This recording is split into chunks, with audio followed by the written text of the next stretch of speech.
Siachen glacier, जिसे ऐसे तो गुलाब की घाटी होना चाहिए, लेकिन इस जगह ने हमारी इंडियन आर्मी की जिंदगी कांटों से भरी बनाई हुई है, क्योंकि यहाँ पर -70 डिग्री सेल्सियस के टेम्परेचर में अगर किसी ने नहाने की जरूरत की तो वो बेहोश तक हो सकता है। इतना ही नहीं, सियाचिन में अगर खुद को सर्दी से बचाने के लिए किसी सैनिक ने अपने कैंप्स को ज्यादा गर्म किया तो ऊंचाई पे ऑक्सीजन की कमी के चलते उनका कैंप भस्म तक हो सकता है।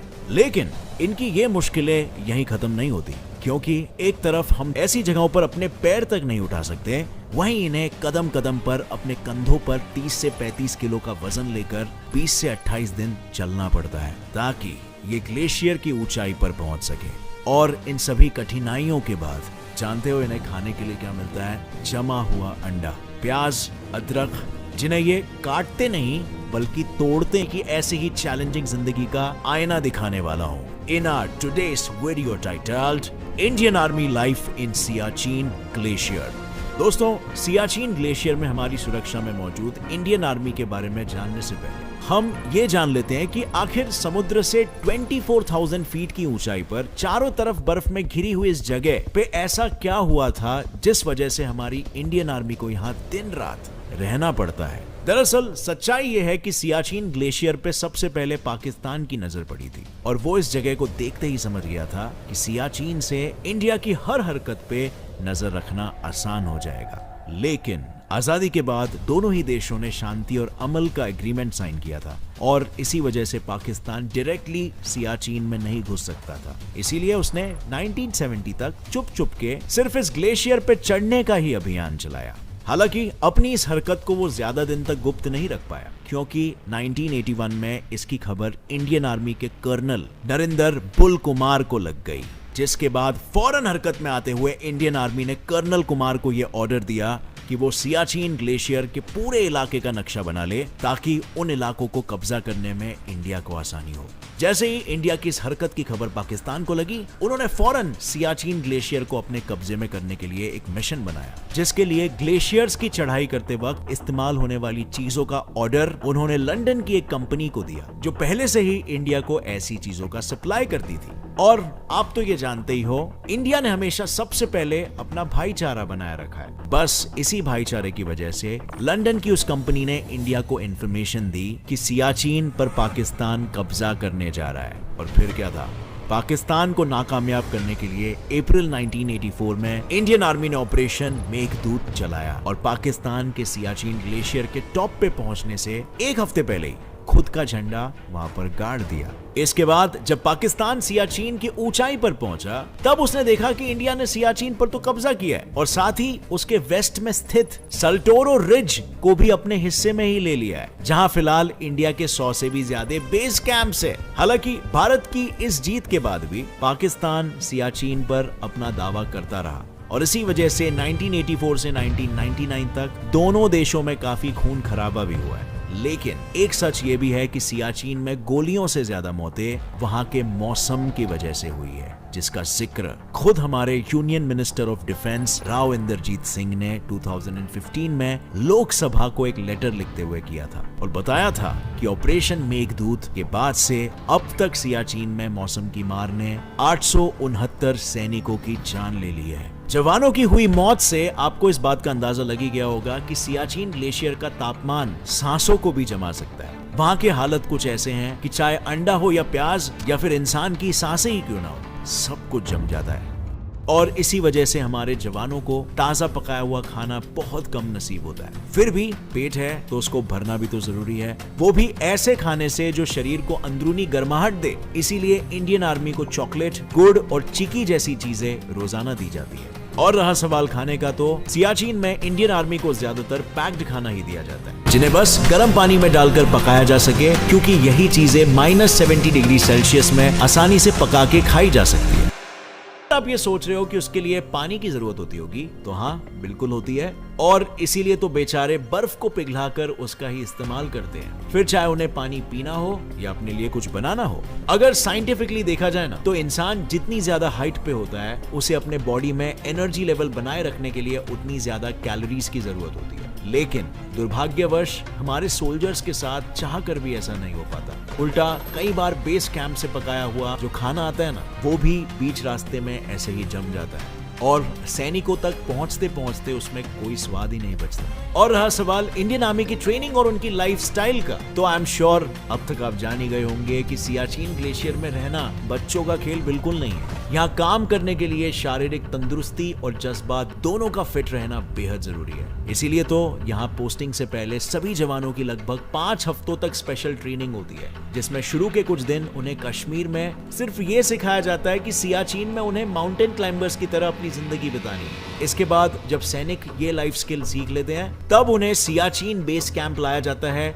जहां उन्हें 21 दिन तक बाकायदा सेना की तरह रेस्क्यू से लेकर डिफेंस तक सभी चीजें सिखाई जाती है। और इसी दौरान उनके दिन की शुरुआत रोजाना 1 से 1.5 घंटे मिलने वाली फिजिकल ट्रेनिंग से होती है, जिसके बाद उन्हें सियाचिन बैटल स्कूल में ऊंचाई पर बने ग्लेशियर पर चढ़ना उतरना, बर्फीले तूफान का सामना करना जैसी लाइफ सेविंग चीजों की ट्रेनिंग दी जाती है। और जैसे ही उनकी ये सब ट्रेनिंग खत्म हो जाती है, उसके बाद हर सैनिक को एक टेस्ट पास करना होता है और जो भी जवान इस टेस्ट को पास करता है उसे ही ऊपर सियाचिन ग्लेशियर में भेजा जाता है, जहां उसकी पोस्टिंग सिर्फ 3 महीनों के लिए ही होती है। वैसे सियाचिन ग्लेशियर में पड़ने वाली ठंड का अंदाजा आप इसी बात से लगा सकते हो कि वहां मैक्सिमम टेम्परेचर भी -30 डिग्री सेल्सियस है। ऐसे में मैं और आप नहाना तो छोड़ो, पानी के बारे में सुनना भी नहीं चाहेंगे। और इसीलिए तो यहाँ पोस्टेड आर्मी के जवानों को भी ना नहाने की हिदायत दी जाती है और ना ही शेव करने की, क्योंकि यहाँ के कम टेम्परेचर में स्किन एकदम नाजुक हो जाती है, जिस वजह से अगर शेविंग के दौरान किसी सोल्जर को इंजरी हो गई तो उसका वो घाव भरने में जरूरत से ज्यादा वक्त लग जाएगा।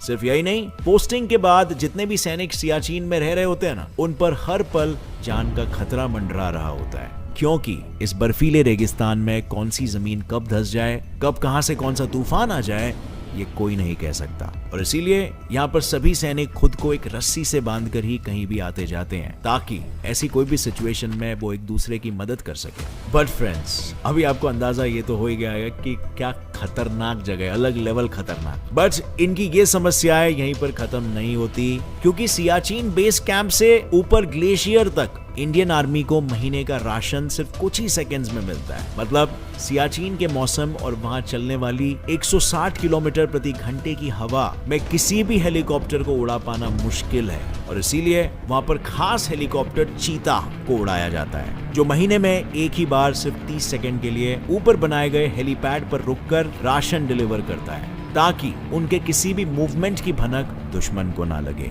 पर अब अगर आपको लग रहा है कि सियाचिन ग्लेशियर में रहने वाले सैनिकों की मुसीबतें सिर्फ यहीं तक है, तो मैं बता दूं ऐसा भी बिल्कुल नहीं है, क्योंकि सियाचिन में इंडियन आर्मी को दुश्मन के साथ साथ मौसम से भी दो हाथ करना पड़ता है, जिसमें कई बार सिचुएशन ऐसी खराब हो जाती है कि नींद में ही ऑक्सीजन की कमी से सैनिक की मौत हो जाती है। और इसीलिए यहाँ रहने वाले हर सैनिक को अपने कदम बहुत फूंक फूंक कर रखना पड़ता है, सावधानी के साथ, लंबी सांसें लेते हुए। क्या पता कब कौन सी लापरवाही उनकी जान ले ले।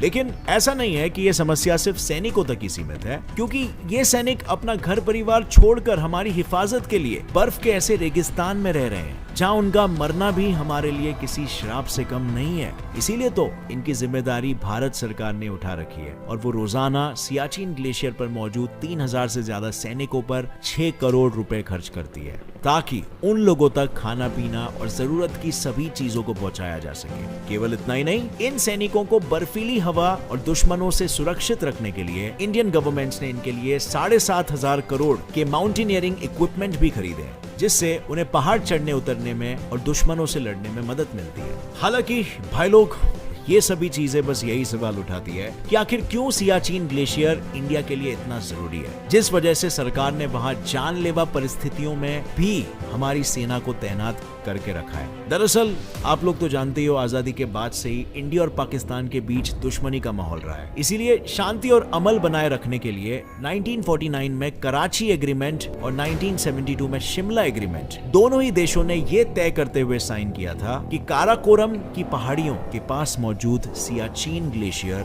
में कोई भी देश घुसपैठ नहीं करेगा। लेकिन जैसे हमने पहले डिस्कस किया, क्योंकि भारत नहीं चाहता था कि काराकोरम की पहाड़ियों में एलओसी के खत्म होते ही एक तरफ NJ 9842 जो पाकिस्तान के बाल्टिस्तान का एंड पॉइंट है और दूसरी तरफ जो चाइना के अक्साई चीन का पॉइंट है, वो किसी भी हालत में सियाचिन की वजह से एक हो जाए। और ऐसा इसीलिए क्योंकि अगर दोनों में से किसी भी देश ने सियाचिन पर कब्जा कर लिया तो उसके लिए हमारी हर हरकत पर नजर रखना तो आसान हो ही जाएगा। साथ ही ये दोनों देश अपने राजनीतिक रिश्तों की वजह से एक साथ इंडिया पर हमला भी कर सकते हैं और ऐसा होने पे इंडिया के लिए अपने दो दुश्मनों से एक साथ लड़ना थोड़ा मुश्किल हो जाएगा। इसी वजह से इंडियन आर्मी को सियाचिन में खराब हालातों में भी तैनात किया गया है ताकि वो दोनों ही देशों में जन्मी इस दूरी को ऐसे ही बनाए रखे। और साथ ही सियाचिन ठहरा दुनिया का सबसे बड़ा और ऊंचा बैटलफील्ड जहां से भारत के लिए अपने दोनों पड़ोसी देश की हरकतों पर नजर रखना भी आसान हो जाता है। इन्हीं सब वजहों से हमारी आर्मी को सियाचिन में रूह जमा देने वाली ठंड में भी रहना पड़ता है। किंतु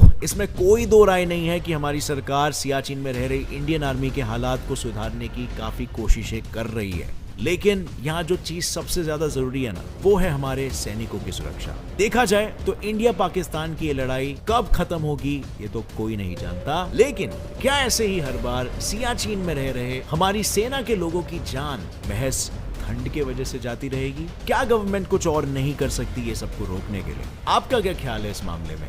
मुझे नीचे कमेंट्स में जरूर बताना अगर आपके पास कोई अच्छा आइडिया हो तो। साथ ही अगर आप भी इंडियन आर्मी के इस जज्बे को सलाम करते हो तो इस वीडियो को लाइक करो और अपने सभी फ्रेंड्स के साथ शेयर करो और फैमिली मेंबर्स के साथ भी, ताकि उन्हें भी पता चले सियाचिन ग्लेशियर में इंडियन आर्मी की लाइफ कैसे होती है। और फ्रेंड्स, ऐसे इंटरेस्टिंग और नॉलेजेबल वीडियोस आगे देखते रहने के लिए सब्सक्राइब कर लो इस channel gets it fly fact को और बेल नोटिफिकेशन दबा दो ताकि आगे आने वाली हमारी कोई भी वीडियो को आप मिस ना कर सको। With that said, as always, stay curious, keep learning and keep growing. Jai Hind!